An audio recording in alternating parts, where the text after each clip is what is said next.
Good evening, good evening, good evening. Welcome, everybody. Tonight we have Sam doing a report on Welcome to Bud Files. How are you today? Doing a report on ghouls, goblins, basically street inner warfare, basically the underbelly of the paranormal. So we're gonna bring Samuel up. Hey, folks. So, as many people know, Sam moved away from the lovely East Coast and now on the West Coast. Right? So, our lovely 3 hour difference when we're doing this at 6:30 in the evening, he's still at 3:30 in the afternoon. So it's going to get really weird when we start getting darker here, and he's still in the light.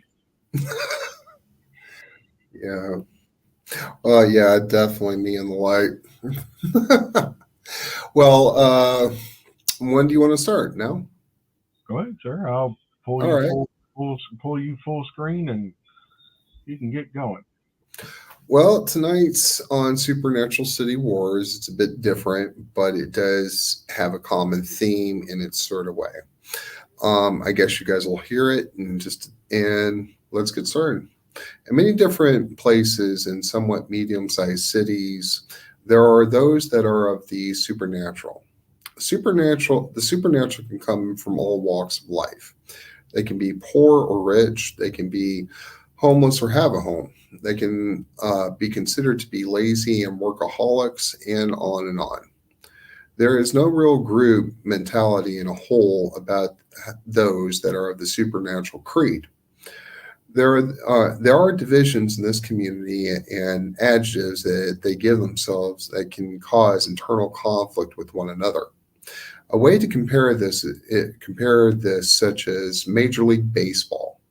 The teams that they have can be considered factions, or the teams train their own in the way of how they conduct business, physical training, behavior, but encourage themselves from within to do what they are specialized in.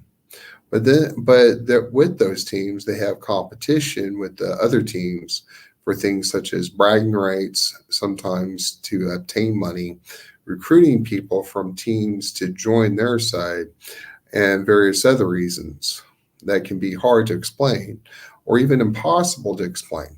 Keep in mind, these teams have their own issues their own issues and issues with other teams. With the competition happens between these teams, they can move and advance to higher standing, but whenever another team loses, it obviously sets them back in the way of losing team members, money, and reputation. Once once the conflict is done, or at least for a while, the faction can, in a metaphoric way, rule the league. This can be said with those that are of the supernatural way and being. The factions are the groups such as vampires, witches, lycans, wolves, and other groups. The league can be said to be the city and much of the surrounding area. With these groups of individuals, they oftentimes can be considered dangerous, if not deadly. The prize of the city is more than most people realize. Not always, but homeless can be recruited into those factions and even fall victim to them. Money can be affluent when a faction takes over an area. Allies can come out of the woodwork that no one would ever think about or expect. One thing to keep in mind: no one should want war within this sort of setting. Most of those groups do not want war either. They will do what they can to get ahead, but with war, there are obvious costs and benefits. Here are some of the groups that have been mentioned and others that may have not been mentioned.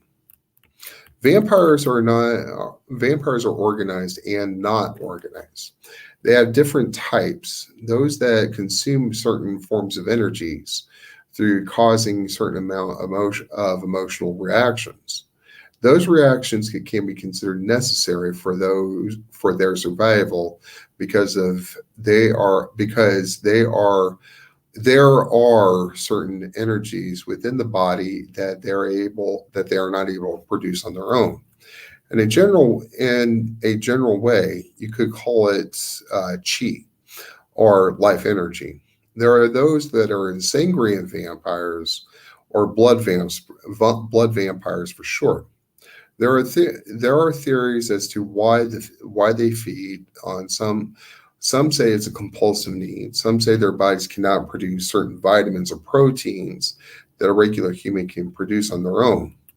It is speculated that they have OCD, which means obsessive compulsive disorder. The stronger the vampire, the stronger the OCD. In certain ways, OCD is their downfall. There are tantric vampires, or what they call sexual vampires. These vampires can do things to cause certain response in order for that vampire to feed. It does not always have to be sexual. The response can be that of a physical contact, such as physical displays of affection. They can also flirt with someone to get a response in that sort of way, which they are able to feed upon. With all this, on the subject of vampires, a lot of them are extremely organized. They have ruling classes and oftentimes nobility classes. In a certain way, they do this to reel in the chaos that children of the night may cause. Bad attention can bring bad consequences for these people. So they do what they can to minimize the damage of rogue vampires. Most rogue vampires are looking for a fight or to hurt some people or other things. They wish to live by day with minimum drama, since drama is mostly avoidable at some point. There is the reality of vampires that will not go away. When a troublemaker is active, the vampire will certainly suffer consequences that can be swift, harsh, and to the point. But also keep in mind, nobody wants that war because, well, people get killed, less money coming in, things like that. And with all that, reputation can be destroyed or can be heightened. But at the end of the day, war does have its costs within and outside this community. Witches are interesting breed of individuals. They can be about the greater good. They can also be that of being secular. They can also be of tradition that involves only family and friends. They can be of the darkness and they can be strictly about themselves. Witches are very common in today's society, but witches can hide what and who they are and oftentimes with ease. There are those that are called light workers. Light workers are known to do a lot of healing type work, whether it's physical, nature oriented, or even the slowing and stopping of pain. There are those that are all about nature. Those witches do what they can to save an ecosystem no matter what the consequences to others or themselves. Then there are those that are of a darker creed. They do what they want and how they want. Witches have been known to guard their secrets and their ways at all costs. They do have a system of honor, whether people wish to believe it or not. The system of honor is something that they will not compromise, most anyway, through thick and thin. Keep in mind that just because something is of the darkness does not mean that it's all bad, and just because something is of the light does not make it all good. Added on to this, witches pursue this way of life out of a calling in their lives. Some people answer the call while others pretend it does not exist. Another theory is that all witches are women, and that is so not true. But some people do understand that. With all that being said, in certain environments, such as urban environments. Witches do what they can to get along with others, but they may not like they but may not like and even detest their neighbors. Some of them detest their neighbors of the supernatural community. They see their neighbors in a variety of ways. Not all good, not all bad. Most of them are willing to help their city neighbors and work with their other city neighbors. On occasions such as what is going on with vampires, some go rogue, which, like I said, they do what they want, but on their own. There are a lot of potential reasons as to why they go rogue, but causing harm to their community, even if it is one of their own, it is frowned upon and sometimes dealt with in a dramatic and bad fashion. In saying this, they have been known to do what it takes to keep the peace. Most witches will do what it takes to avoid a citywide war. In a general sense, most of those witches that are of that darker creed don't care of the consequences. Those that are of the light, they do care about the consequences. But then there goes the in between sort of things with witches, in the way that I guess you can say, in the way that they are doing what they think is best, whether for nature or this or that. But for the most part, most of them do not want war. The reason why is because, as I was saying earlier, is that war has its costs. It means deaths, less money, reputation, all kinds of things. And most witches and also vampires know this, and most of them try to avoid that. Lycans are many of them prefer to be called wolves, basically werewolves, if you want to call them that. Lycans are not necessarily the Hollywood looking version of a hybrid human sort of thing. On the other hand, they do have a spirit of a vicious animal that is of rage and hunger. Wolves do what it takes to survive, but wolves do what it takes to survive, but do what they can to live day by day. They are known for paying the rent. They are also perceived as being blue-collar workers, working in factories, being mechanics, and even being in some sort of clergy and other things. They can also be over-the-top savage when it comes to protecting their families. Most people understand that and would do the same thing. In the case of wolves, though, they go over and beyond the ideas and concepts of vicious brutality. When it comes to those that live in a city, they have to follow certain rules just like anyone else. Those rules between those parties are expected to be followed true and through. There are those wolves that do go rogue, like a lot of others. They go for many reasons, but as mentioned before, their own people do what it takes to keep the peace, no matter they or whom they have to sacrifice to get the job done. And like the other ones, they all have most people or are those of the supernatural creed have their reasons as to why they do it, most at least. But there are those that whenever they do that, let's just say all hell can break loose for that individual, and sometimes an untimely death. Ghouls are those that come from the Middle Eastern descent. They are people that have a taste for humans. The reason they do this is because that is all they can digest. They are not able to enjoy food the way a human does. It also makes them extremely nauseated from it. Many of them do what they want or when they want. But there are those in their part of the supernatural community that does everything they can to discourage that, at least upon living humans. They have feelings and thoughts of their own, and oftentimes have romantic relationships with people of the supernatural community, including humans. Many of them have certain abilities that humans are not able to do across from that. Most of them and like I said, most of them are of the supernatural community.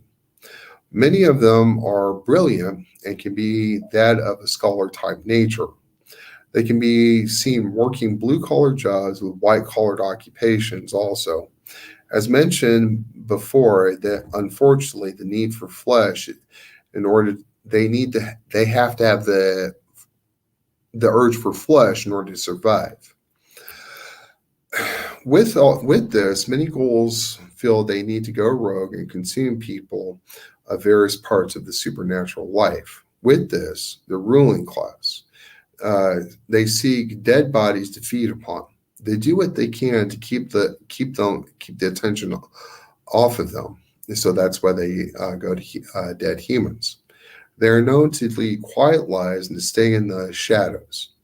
If a ghoul goes rogue and forgets their place, they're dealt with.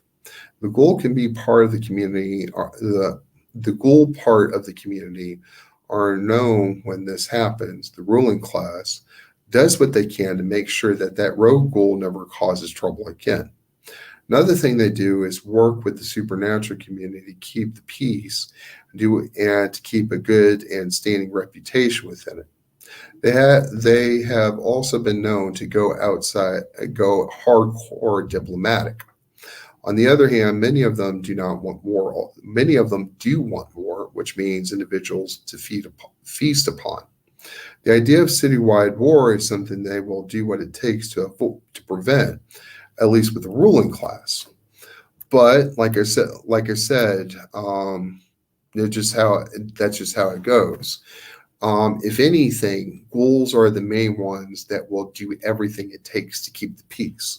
Yes, there are those that want war and will do what it takes to get that war. But keep in mind, with ghouls, they always want to stay under the radar. If that gets out and everything to the general media or something, that's bad, and the ruling class of ghouls will not tolerate it in that sort of way. Most people do not think of the super. Think of Most people do not think of people that are not supernaturally inclined. There are those called breakers, hunters. There are humans that are involved in the supernatural community mostly. They are oftentimes found in small groups, and these groups consist of two groups: breakers and hunters. Breakers are those that are of the show of force. They are known for having a certain tough and intimidating appearance. They can also be heavily tattooed and pierced along their face and body and wherever. They are masters of firearms and normally have a very heavy, and they can carry heavy blades too, that can get the job done. Many in theory have a military background, and they are oftentimes blue collar workers, and their background is that of a humble nature that includes poverty and sometimes even homelessness. They can also be heard. They can also be heard as to doing what they call the Lord's work. When that comes, hunters can be considered breakers, but have special training on. Well, like I said, the hunters that are up ahead of the tier are those that have special training on what they hunt. They can also hunt ghouls. They can hunt vampires, witches, lycans, and whatever comes to mind. Unlike breakers, they're not always tattooed. They're also not always pierced. They shy away from piercings and do what they can to not be noticed. You could say that also there those that are of the shadows, if they have a target, they blend in with whatever is around. They take out their target and go back in the shadows. They normally stay clear of firearms, but because of how loud they can be and how loud they can get. Their choice of weapons are those that are quiet and weapons and can be easily hidden. Say like a knife or sometimes even a crossbow or this or that. It's not very easy, but many of them prefer to have weapons that are over the top quiet. And so if they get in, They take out the target, blend in with the shadows, get out of there, and so that happens. But keep this in mind whenever. But keep that in mind. The group that normally settles disputes or rogue supernaturals, when they are called upon a job, they have a reputation of taking out their target, as mentioned, but they have a problem with what happens after another problem is taken out. They lose their secrecy and anonymity and identity. That is the problem for them. Hunters and breakers. That is a problem for them. They often have family and friends, people that are of this calling or have to keep in mind. So they have to keep that in mind. So the higher ups use them as the last option. The other groups in the supernatural community are very, if not extremely, suspicious of them. Preventing inner city war is a must, um, and that can be blown apart within this group, the group that this is called in. A treaty is in effect most middle-sized city and large cities with various different groups. War is the last option that this group wants and knows this. It is not necessarily about fighting with the other factions of the supernatural community, but breakers and hunters have no desire to hurt those that are innocent. Most of them have the mentality of when war happens, what is best for my kid, what is best for my family, and with that, most of them avoid war because of this mentality. Like I said, they will avoid war because their kids are at risk, their friends are at risk, their reputations, and all kinds of other things. But if they're called in, they do what they, well, like I was saying, they do what they call the Lord's work. There's another group that is rarely mentioned. Observers. These people are very, if not extremely smart, with a whole lot of common sense. They watch everything in a city, including supernatural occurrences. Observers watch supernatural occurrences anywhere and everywhere. They almost always stay out of the conflicts. Their history is extremely hard to find.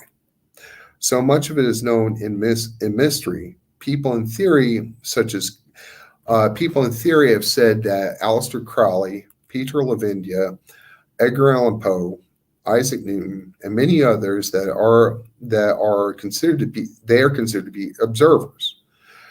People consider observers supernatural reporters, except those that report the facts of what's going on, but they never have their own real opinion. So, like I said, whenever an observer comes into play, you're going to get the facts, no other opinions, this and that. And so that's how it goes. No one really knows who they send their information to. Some speculate observers of this information. That is why we have such great entertainment. It comes to the supernatural. Added on to this, because of them, problem individuals can be dealt with and be promptly dealt with to secure the peace.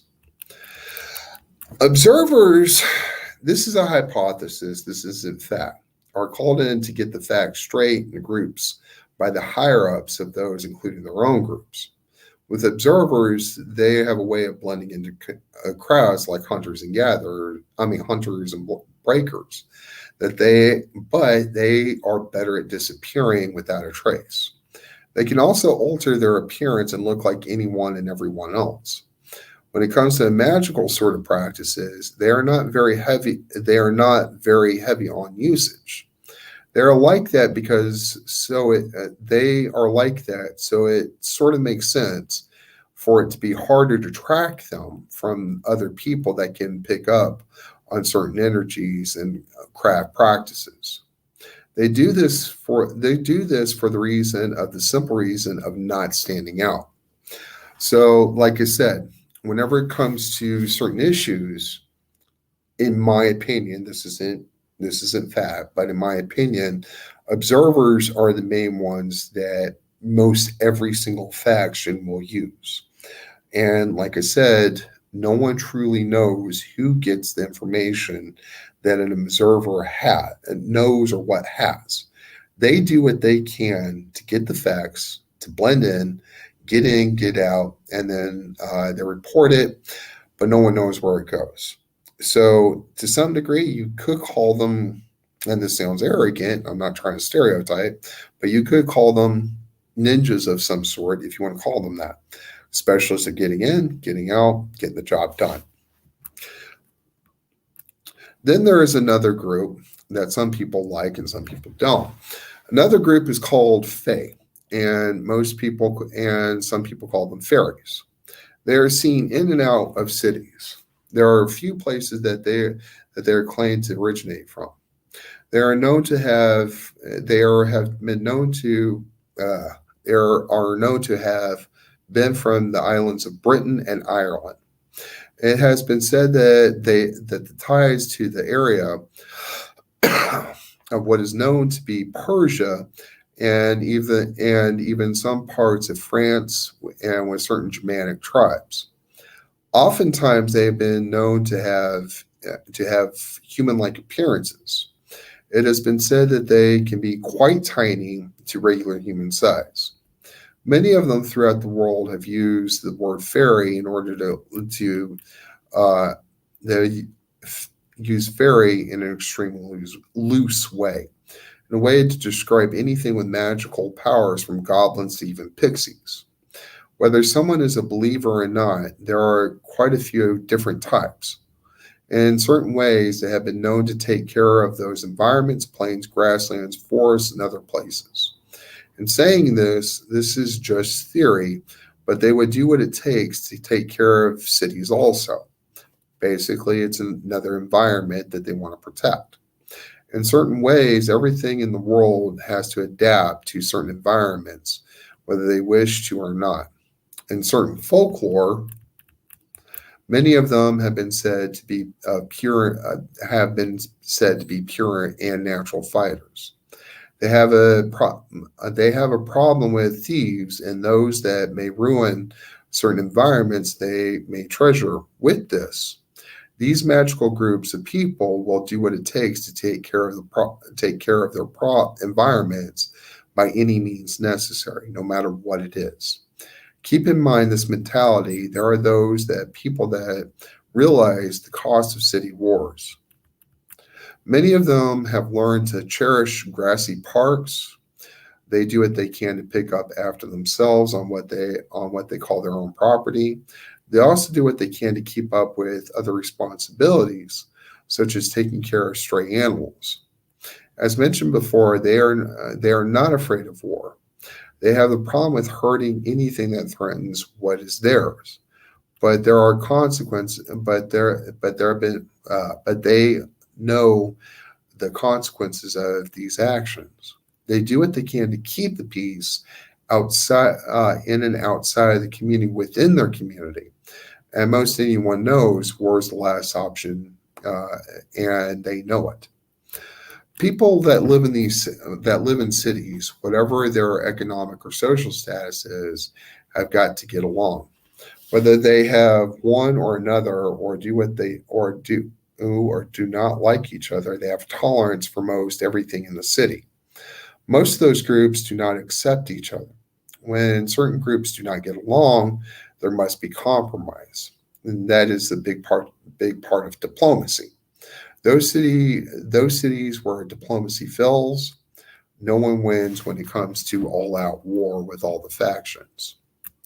The art of maintaining peace is difficult.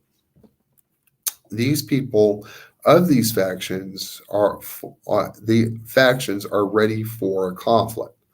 All of them know one thing: a destroyed city helps no one. That means no new recruits, no food sources, no real money that comes in. People's families will be harmed or killed, and the list keeps growing. Finding the medium of all this is the tricky thing to do.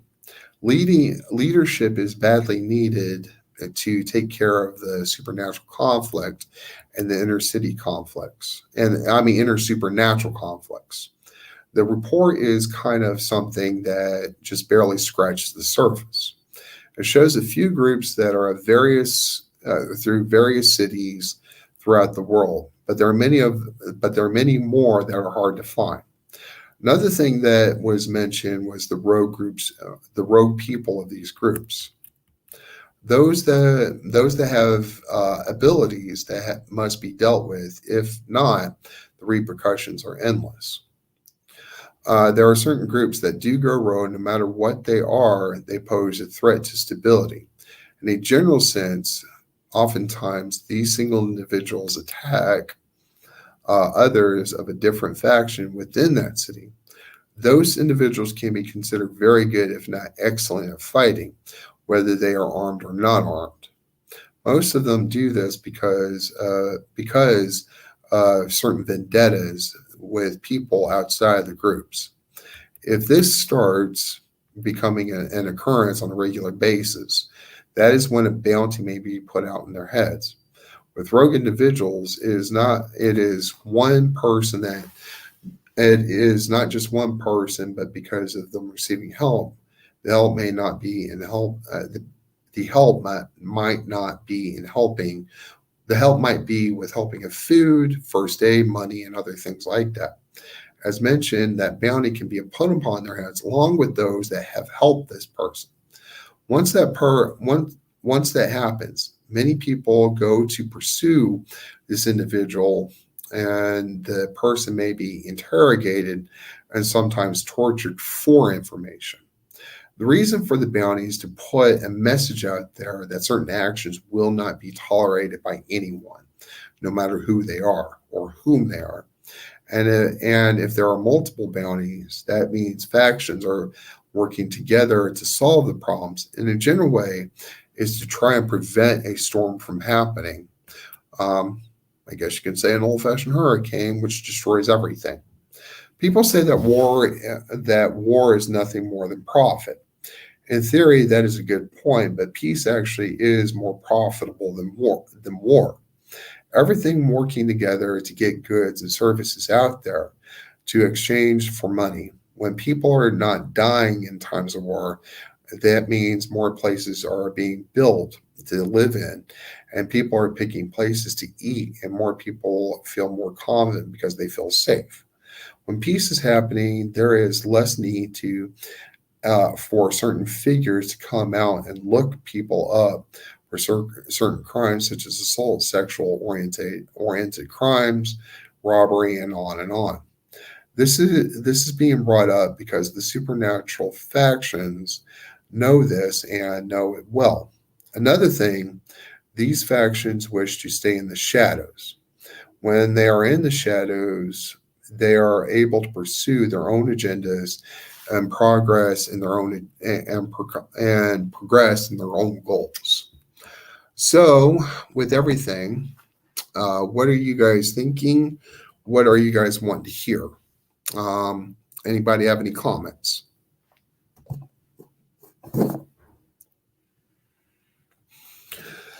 So,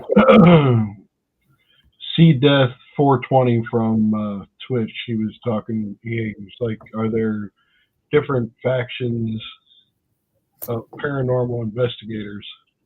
Yes, there are. Yes, there are. So I put on there, yeah, the real investigators and the actors, i.e., the over-the-top investigators. We know a couple that on YouTube that are way over the top on some of the stuff that they do. Oh my god!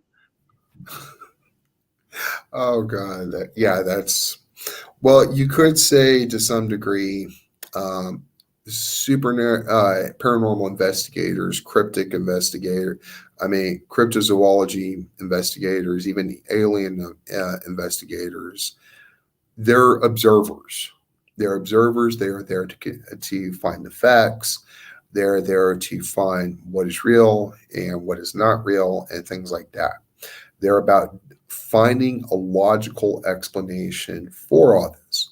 That's why, to some degree, you could call them observers, because Their quest, an investigator's quest, is to find the facts, separate the facts, and deal with the facts as opposed to anything else. Like people could sit there and say a gust of wind that comes in a place, oh no, it's supernatural. It's a ghost that's passing through. Not always. Not always. I mean, people that run down the stairs and thinking, oh, something's coming after us. Basically, the William Shatner of ghost investigation, if you want to call it that. And we don't want that. Nobody wants that. But that's why I call a lot of paranormal investigators observers.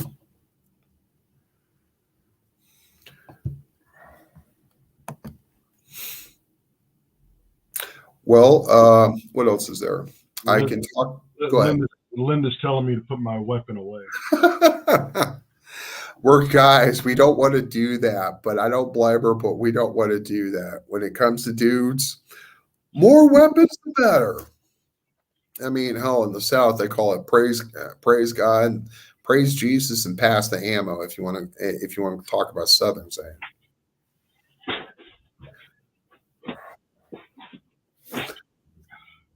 So, what else is there? It was my ninja weapon.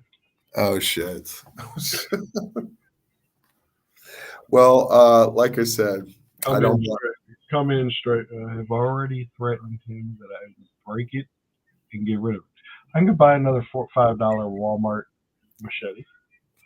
Not without the missus' permission, because she'll be wearing leggings and no light sticks, nothing like that. You don't get to save your own life. You don't get to save hers without her permission. Hey, you'd have been happy with us the other night. We were throwing glow sticks everywhere. Well, the reason why, I'll be honest with you, the reason why... Even C. Death says everybody needs a good zombie slayer. Oh, God. It's really with zombies, it's not hard, but it is hard. And the reason why is you damage the head. There you go.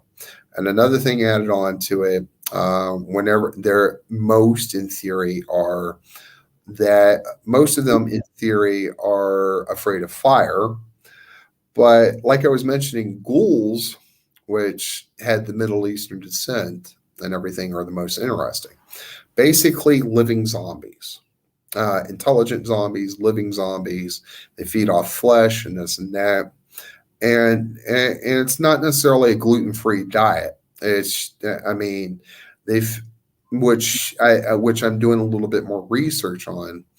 They've got a steep history, hugely steep history in so many continents. It's amazing.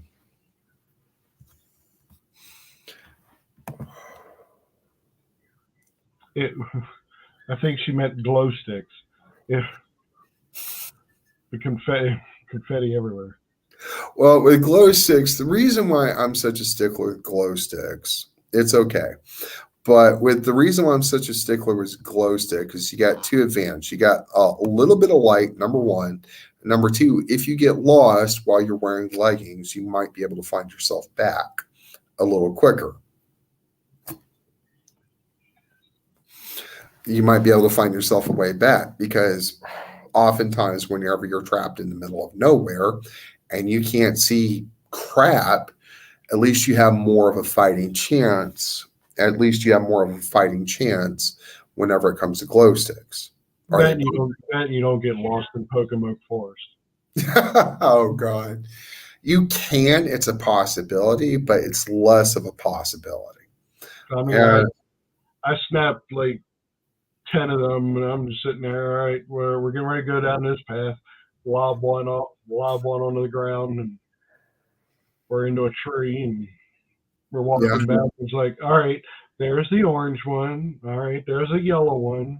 All right, we got to here, and there's the little buildings, and we got to go to the right of this side of the fort.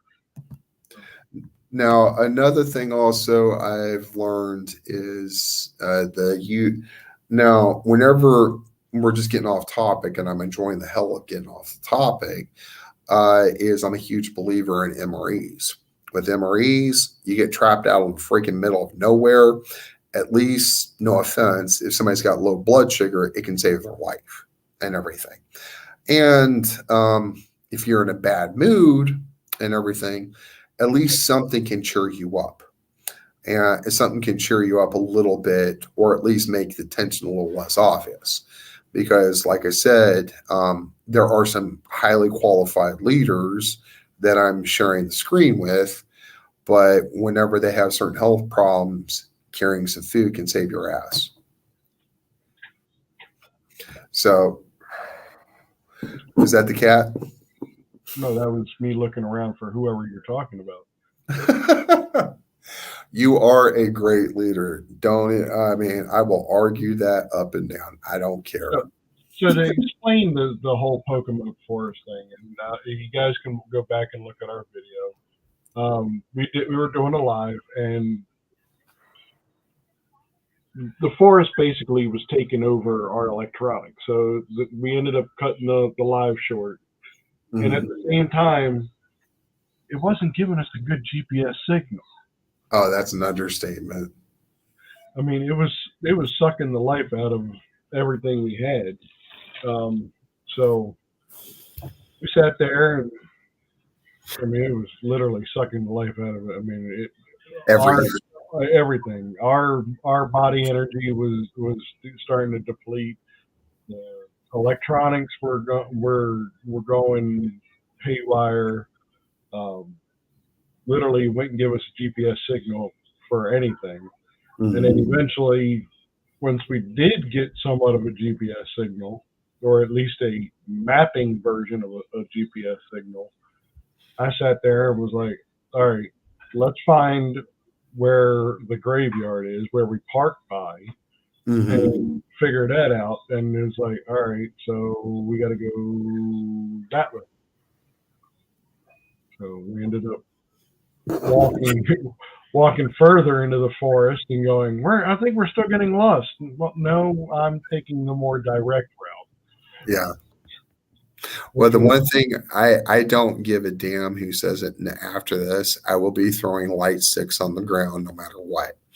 I don't care. If I get Chad and Linda would never do this, but if they fired me for throwing light sticks, yeah, you can be mad at me after we find our way back to the vehicle. Well, some spots yes, and some spots no. I mean, if it's a spot that we're kind of urbexing, which is urban exploring, not necessarily the spot where you're supposed to be. I'm not saying we're trespassing or anything, but just you don't want people knowing you're there. Of course. Type thing. You're not going to be throwing glow sticks on the ground, because then they can sit there and go, what in the hell? An urban environment, yes, there's no argument. But that kind of rule sort of thing, in that kind of setting where it's nothing more than forest, I don't care. I don't care. You can be mad at me after we get home and get a good night's sleep. Light stick confetti. LOL. Well, another thing also, you can ask Chad and Linda, very much so. I'm a huge believer in analog technology. Nowadays, I keep a compass wherever the heck I go. That's number one. And number two, I always have something to drink, and I always have, and something to eat, even if I'm riding a bus, and keep that in mind. But in those situations that we were at in that forest of all that, give me, I will always have a bug out bag with some electronics in it. And that's one thing I'm working on. And I will always keep one of my potions. You have to remember with the potions that I make, those are weapons used for certain entities. They sometimes work on the living added on to it. I won't go into too many names, but the thing is, they can deter people that are more toxic than people realize. So that's the thing. I will do that no matter what. whenever on the issue, like I was saying, on the issue of ghouls, that if you guys, like I was saying, with ghouls, they're basically conscious zombies. And conscious zombies are people you do not want to mess with in any sort of way. Um, with conscious zombies, they have no problem hurting anyone if it means their survival. And so that's how it goes. And they will do what it takes. Vampires, we all know, we've all heard. I've covered them a few times, whatever group I'm with. And that's another thing. Potion wise, a lot of people of that creed do not like those. What else is there? Lichens or spiritual sort of people. Well, not necessarily spiritual, but they have the aggression of certain animals, especially wolves, in the way that it's attached to their body. They do this, they do that. And so you want to take that in consideration. But in an urban environment, like Chad was saying, certain things you don't want to leave on the ground, some things you do. And a light stick is, as Chad was saying, it's not always the best idea in that sort of way if you're trying to survive.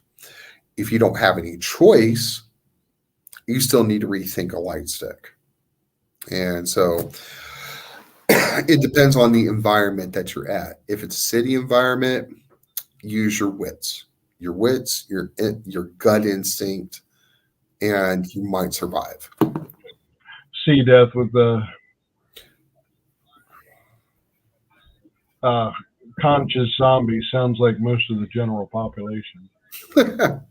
I think that's called internet. I mean, they'll be walking, they'll walk. I mean, we've all seen those things on YouTube or whatever, and they'll be walking into a manhole that's obvious. You'll see a little kid step around it while the adult's checking their phone, and they fall right into it. Why did I get hurt? I don't understand. Well, it's like that commercial, the car commercial, where the guy is walking and he steps in front of the car and he points at his phone. He's like, "I'm looking at my phone here. You're supposed to watch out for me." Well, no, ding dong, you're not supposed to walk in the middle of the road. If you have 6 tons of metal coming out in your way, stay away from it. It's that simple. I mean, gut instinct at least for the majority of people, tells people if 6 tons of metal is coming your way, stay out of that way. You're in its way, and it will hurt you just a little bit, just a tiny bit. Welcome in, Sierra. He says lots of conscious zombies around. LOL. But yeah, but like I said, Speaking of your potions, I don't know. Yes, sir. I don't know if me and Linda showed you this the other day. We did get. I love it. I mean, you said about the size of your hand. Mm-hmm. So. Yeah. I mean, my hand's a little bit larger than yours, but just a little bit. I mean, that's from palm to palm to like middle of my almost middle. That way, I can make. We're gonna be sending these to Sam. He's gonna be making potions and stuff. Yeah, and putting them in here. Yes. And, portions of what we sell will be going. Some of it will be going into our company. It's gonna be company wide, basically, because yes, it's part of the company. And you can talk to Chad, you can talk to Linda, and you can talk to a few other people that might know what they can do. In this city that I'm in, I've let a few people smell them in the past, and they're just not. Some people love the smell. Some people get nauseated. I love it. Like Chad, he's smelling that and everything. And you have to remember, those things work. They do. And they don't mess around. They don't mess around with certain people, certain groups. one of the person he was talking about was a friend of ours. Uh, Smelled it and immediately got sick from it. So You want to they, keep? I'm not mentioning anybody's name, but they got sick from it, and it's one of them. If you like, I can sit there and smell it all day. I mean, this stuff is like very, very, but it's a very potent potion. I mean, so it's a very defensive potion. Now, do you want to go into explanation as to what happened later on that proved my potion correct? Well, that person became essentially two-faced. Yeah, yeah, and viciously two-faced. And like I said, I stood by my potion. Um, I stood by my potion. I've let people see them online. They told me to turn off my camera on whatever I have, and it works in that sort of way. So, like I said, with in that sort of way. Now, the other thing I can do from my potion is make seals, but that's a little bit more intricate of what they're a little bit more intricate of what I can do, but it's a little different. It's a little different, a little bit harder in certain ways. But if you're interested, get a hold of Chad and Linda, and they'll talk about it with you. Yeah. I mean, this one here that we have is being utilized in some of our crystal and gem work and stuff like that. That Linda's been working on a lot of resin work and stuff like that. I mean, she's doing jewelry stuff so she can make something like this, and a little bit of that potion can be put into it. So you could be walking around, huh? A finished shirt. Hmm. Oh, the shirts that we did the other day. I'm like, finish. I'm like, I'm like, I didn't think we ordered anything from Finland. Yeah, that was good. That was really good. Finish. So the other day, me, Rose, and Linda were trying out something new, and that being some shirts, obviously. Uh, and basically, it's bleach tie dye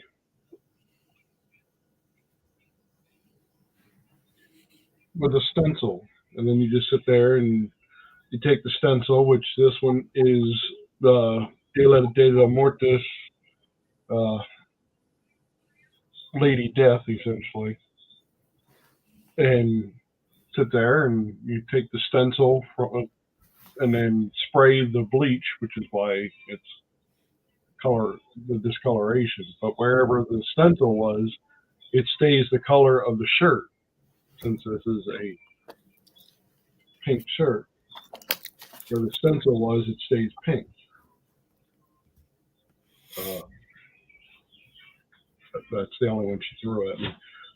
Rose did a haunted house with the bats and stuff like that. We will be selling these. I think me and her have to talk pricing and stuff like that, but they will be up on our shop, which is Smith Family Paranormal. I'll put the banner there. Smith Fam Paranormal. If you want to send us anything, there's our be able to check the merch. Hey, Linda. Oh, yeah, Linda. She said hi, Sam. But they will be online. We are making them as requested. So, oh, there it is. They're $25 per shirt. Um, we have everything from small to 3X. Um,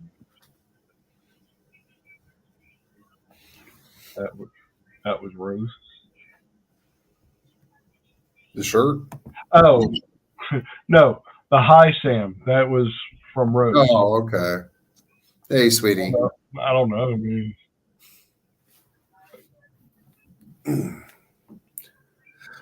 but yeah, on those. It's like within hearing distance, so that's why I'm getting the that was Rose. They're $25 a shirt. She's able to hear what I'm saying and stuff like that. But yeah, she's doing uh, clay jewelry. We have some of these little camouflage things. She's doing uh, Nice. different earrings for the ladies. Um, Thank you, Mom. Hi, Sam was from Rose off of her phone. Where do you have a phone?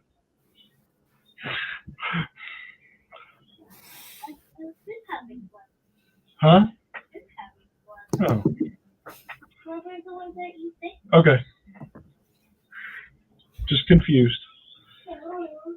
But yeah, again, the shirts are going to be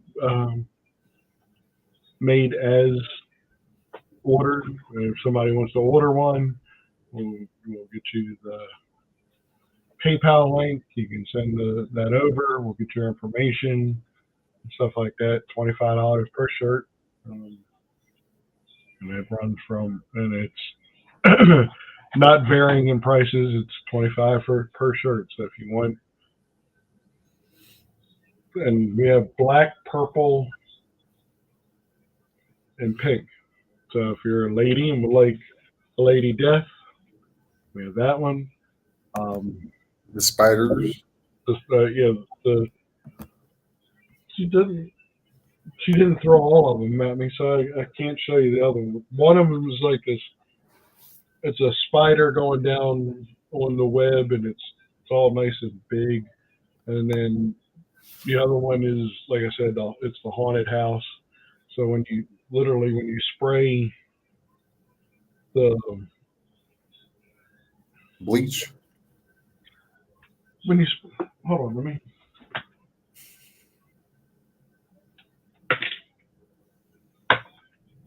Thought you had one of the. She's sending a picture of it. I was looking for the other. For my Facebook Messenger. I gotta pull Facebook up again. Facebook. Bing.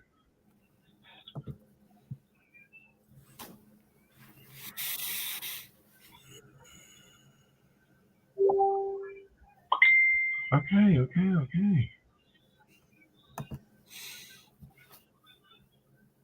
Let me get back here. Share. Screen. Chrome tab. Messenger. Oh, there we go.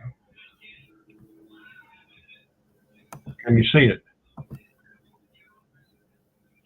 The brown with the it looks like it's got leather. It looks kind of leathery. I love it. But that's the black. Mm-hmm. That's a black shirt, and then when you spray the bleach on it, it becomes almost like a brownish.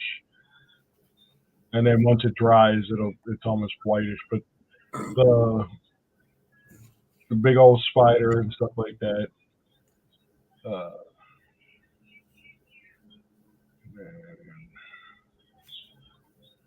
It's just so. It's a little. How are you doing, Miss Ratliff? Yeah, you have to remember these people know their stuff up and down whenever it comes to arts and crafts. and they do it rather well. So this is the spraying of the, the bleach onto the shirt.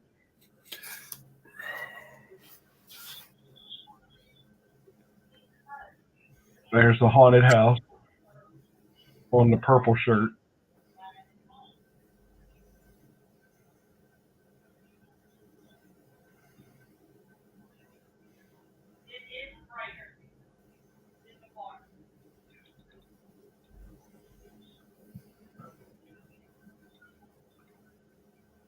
Was that out?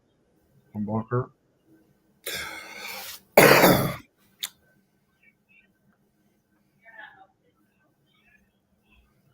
Do you have any upcoming investigations planned?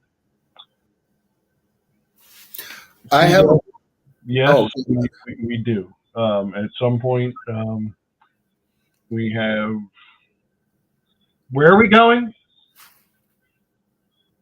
I know in October we have like 3 different investigations that we're trying to trying to do. One is the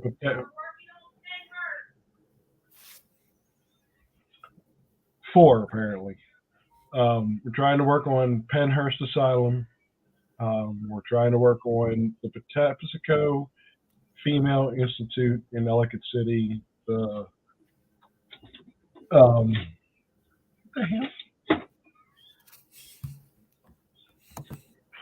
The CD spot on my computer was popped out. Like, what the hell? Patapsco Female Institute in Ellicott City, the B&O Railroad Museum in Ellicott City, and what's the third one in Ellicott City?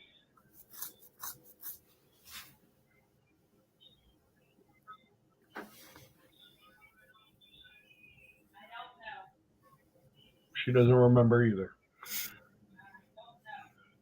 It's a mansion. I remember that.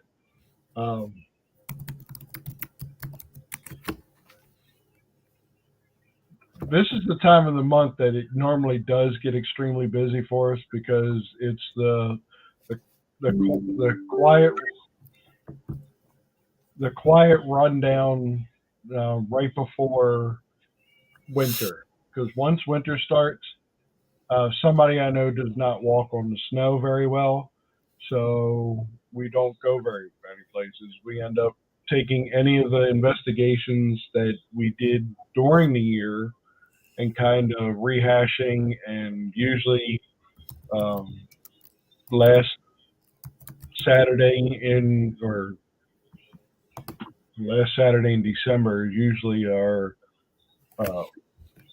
what we went through during the year, and then we could usually me, Linda, and Sam will sit there and we'll compile all the ones that we did during the year. And we'll kind of on New Year's Eve when we do our New Year's Eve party / unboxing, whatever. We usually do like our favorite ones, and we'll go through it with you guys and sit there and go, yeah, I like this one because of this, and I like this one because of that. And I really didn't like this one because of this. But so we know everybody's missing our unboxing this past month, but things just got a little out of hand. I had a little bit of a health issue that I had to take care of, and I'm okay. Linda's taking care of her health issues, so. Yeah. But I will say this much: if you want adventure, stick with the Smith family. That's number one. And number two, the stuff that's coming up that we're all having plans on. Like I said, we are having plans, but you guys might enjoy immensely. And to some degree, it's about you guys if you think about it. Oh, anytime we do any type of investigation, we like doing it, but at the same time, you guys like blew us up the other day with like 208 views. I mean, I know that's not a whole lot, but when other people are doing thousands and thousands of views, but 208 views within a 16-hour period of the ones that we did the other night, Sunday night, I think it was. Was that at Creepy College? Yeah, Or the one seminary? with Creepy College, the one that Linda said our last investigation, and everybody was like, "Oh my God, they're going to stop doing investigations!" No, we're not stopping doing investigations. 200. She says 240. 240 views,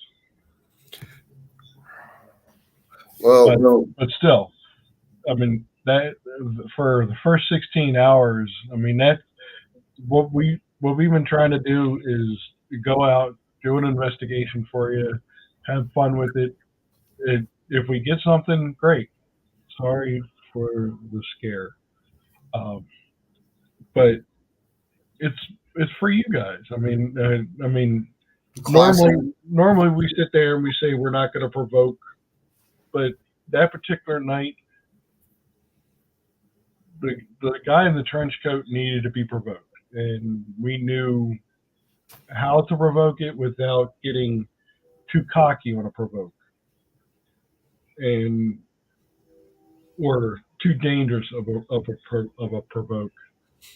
And Yeah, all it was just showing me. just showing Sam. Really, I mean, the one time we were there, he got he basically chased me, and because he attacked me in the beginning, yeah, he attacked Linda early in the beginning, where you guys didn't get to see that part because of the fact that our where we were at, our phones weren't working, our puck wasn't even working. It's our puck is the little The REM pod. no, it's not even the REM pod. It's the um, mobile Wi-Fi that Yeah. we call it our little puck, but I know there is a piece of equipment that is called the puck. I know. I already said the Wi-Fi. Screaming the Wi-Fi. But there is a paranormal device called the puck, which is basically a REM pod, a shrunk down version of the REM pod that we have. But so when I say the puck, and they're all looking at me going, "Oh, you got that kind of REM pod?" No, it's not that REM pod. It's No. it's what we call it a puck because it literally looks like a hockey puck.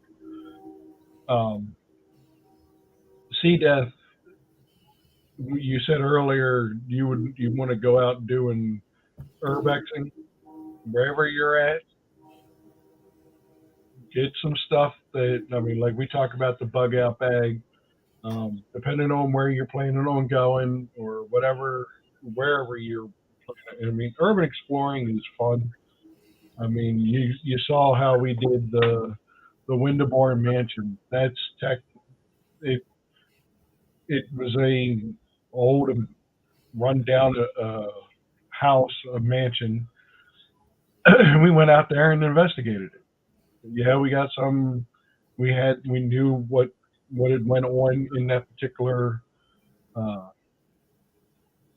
house mansion, and we went exploring. I mean, you don't have to have the need to go out to find paranormal. And would you do it all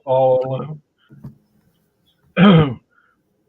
Me, Sam, and Linda, and whoever else joins our team, we always sit there and say that we are not going to do it alone. We've all made that pact that because some of those things that we do shouldn't be done by yourself. What if you get hurt? Yeah. It's one of them. Something attacks you, whether it be spiritual, paranormal, or even live human being. Or even an animal. Huh? Or even an animal. Or an animal.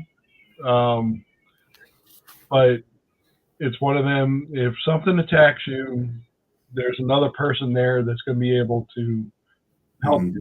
With Sam, it could if it's paranormal and it's something entity wise that is attacking one of us, he can clear it up possibly with one of his potions or some Latin incantation that he may have in his back pocket.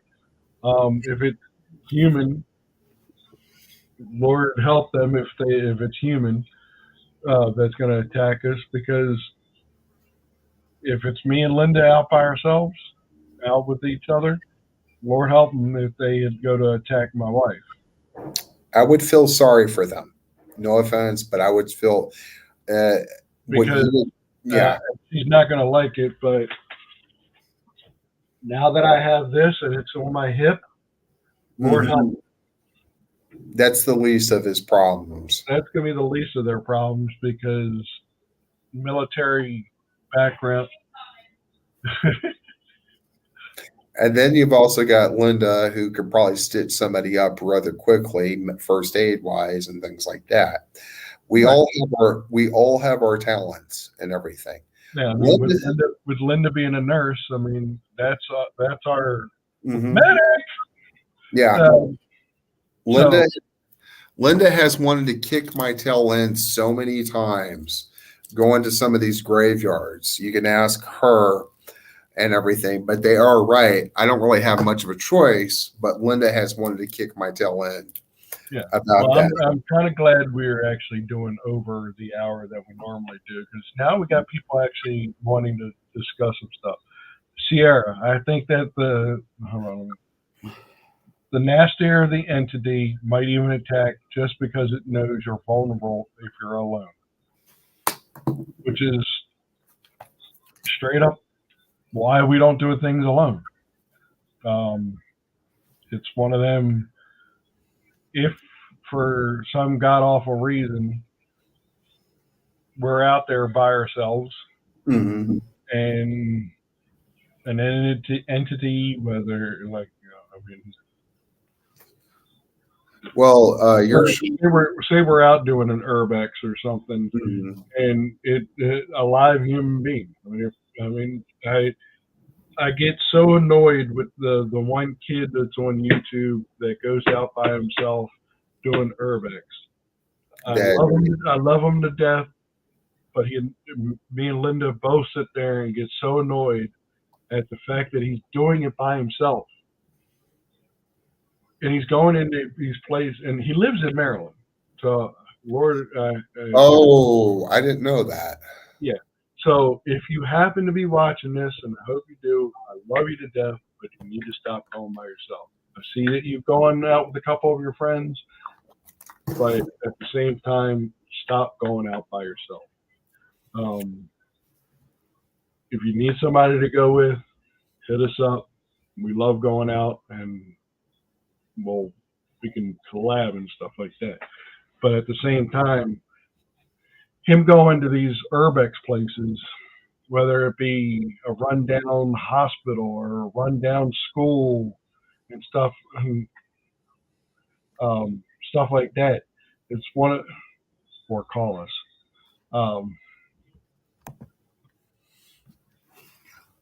It just it irritates us because I mean he actually got police called on him for pulling off on the side of the road and going into this trail thing and then come back and he didn't realize that it was no trespassing.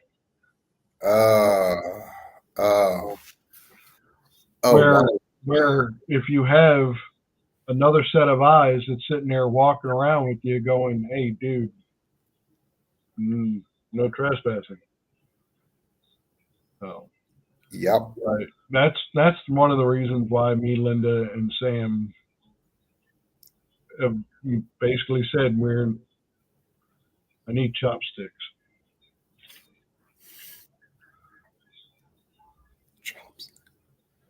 Chopsticks? If I catch this fly, anybody that's in the chat has to go over to Twitch and donate to Susan G. Cody.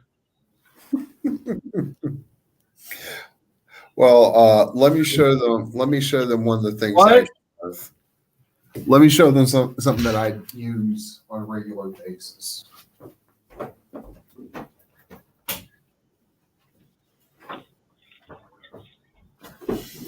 So yes, we are a geek.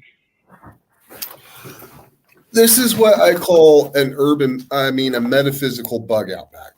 The reason why I do is because it's got certain things that can help you survive. This, a friend of mine, love her, miss her half to death. This is what she gave me. This right here, can you guys see this? This is called a mobile altar. Mobile altar. And it's got some supplies in it. Candle, some other stuff, chalk, things like that. Now keep that in mind. If all hell was to break loose, and everything while on an investigation, that's why we do it in that sort of way, is that it was a spiritual entity of some kind. I could basically give us a chance with all that's in there. Is there a guarantee? No. But is there a chance you could survive it? Why not? And so that's one of the reasons why we don't normally do it by ourselves, unless we know there's not much activity. The young gentleman with what Chad was saying, going to places like that, you don't have to worry about. You've got a whole lot of things to worry about, like what Chad was saying. A human being could hit you over the head, or this or that. With what do you call it?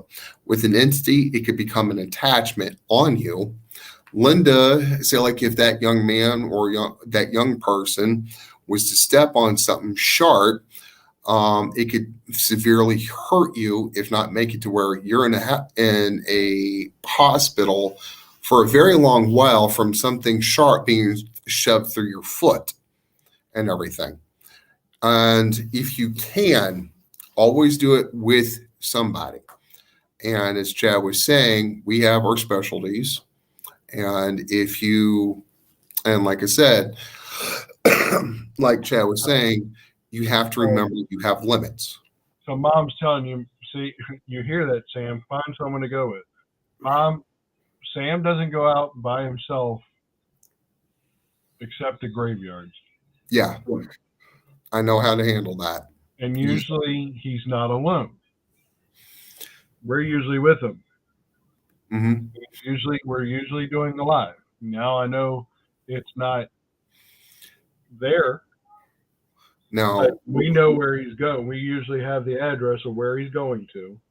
Mm-hmm. So if we're sitting there on screen with them and something happens, we can call 911 from here and or get the number to emergency services in and they do where he's at and go, hey, we're on live with our friend. He's at such and such. He just got attacked. You have somebody go there. Yeah, we can still be on live with them, and we'll be able to hear the emergency services show up, stuff like that. And then with the fact that we are on live, we can sit there and go back and be like, "Look, this is the person that attacked him." That's if it's a human that's attacking him. Now, if it's something else. Sorry, Sam, you're SOL. It's all right. I'm used to that. But you have to remember with me, whenever it comes to certain spiritual entities, and I apologize if I'm sounding arrogant, but I can normally hold my own with them.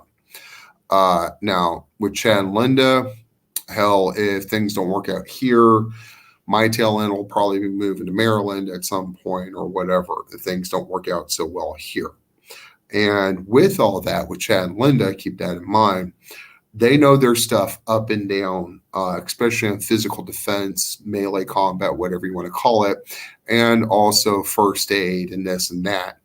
And Linda can be very fast. She's not afraid to tear up some clothing like leggings. She's not afraid to tear those up and things like that. And with me over there, I can give a fighting chance. And if you saw the broadcast the other day that Chad and Linda had, whenever Chad showed the guy in the cloak or trench coat or whatever it was, that gentleman did not like me very much. He even hated it more whenever I pulled out my potions.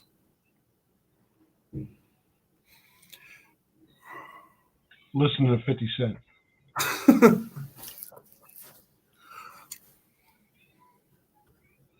$2.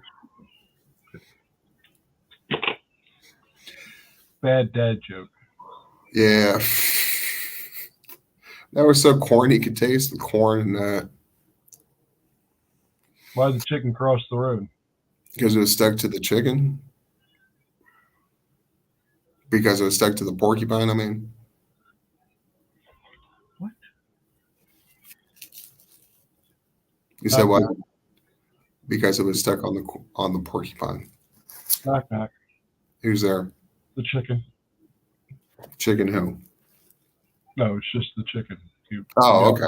You got to cross the street. He got away.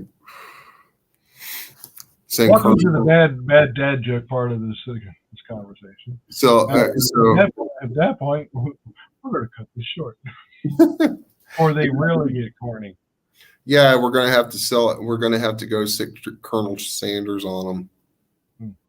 So yes, Sierra, if you happen to live in the state of Maryland, hit us up. We can help you out. Places that you live, mom's house.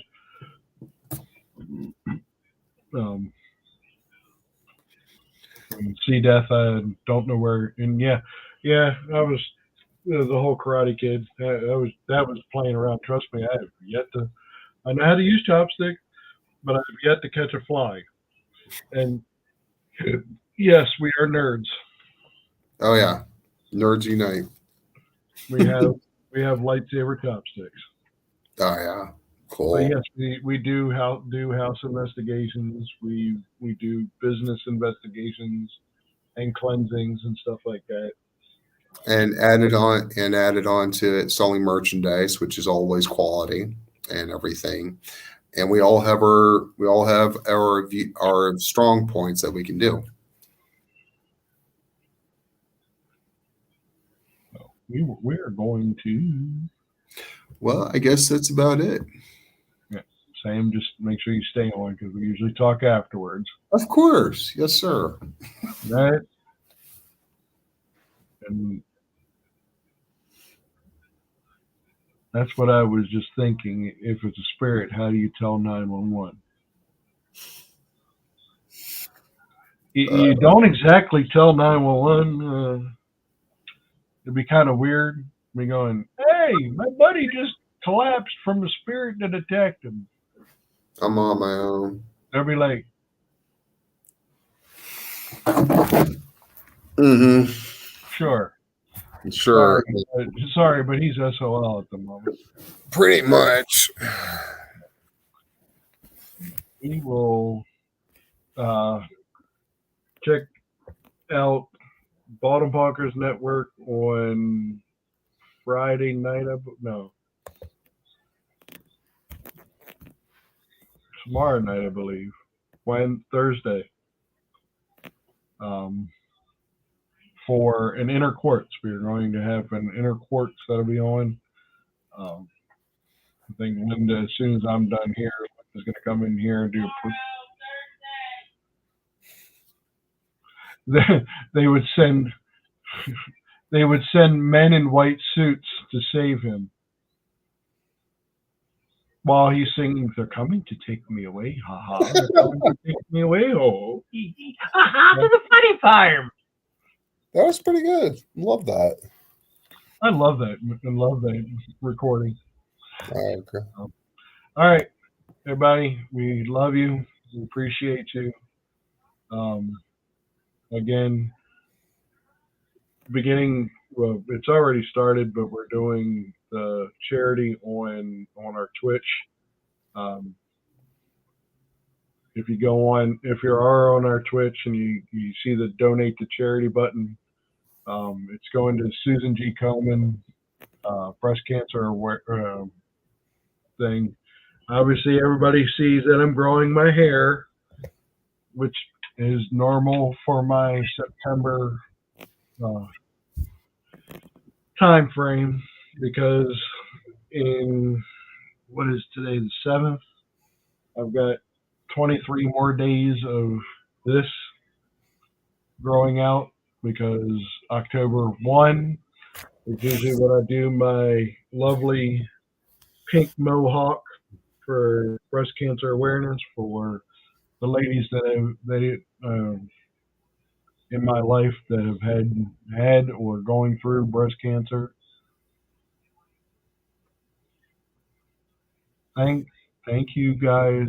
Sam, this is Aisling. Ashling, it's good to hear from you. Okay. So, Keep in mind that it's one of my wonderful friends in Florida, and amazing, nothing more. And guess what? Amazing person. So if you happen to go on Twitch and stuff like that, and share it out on Twitch, go on, hit the donate to charity button.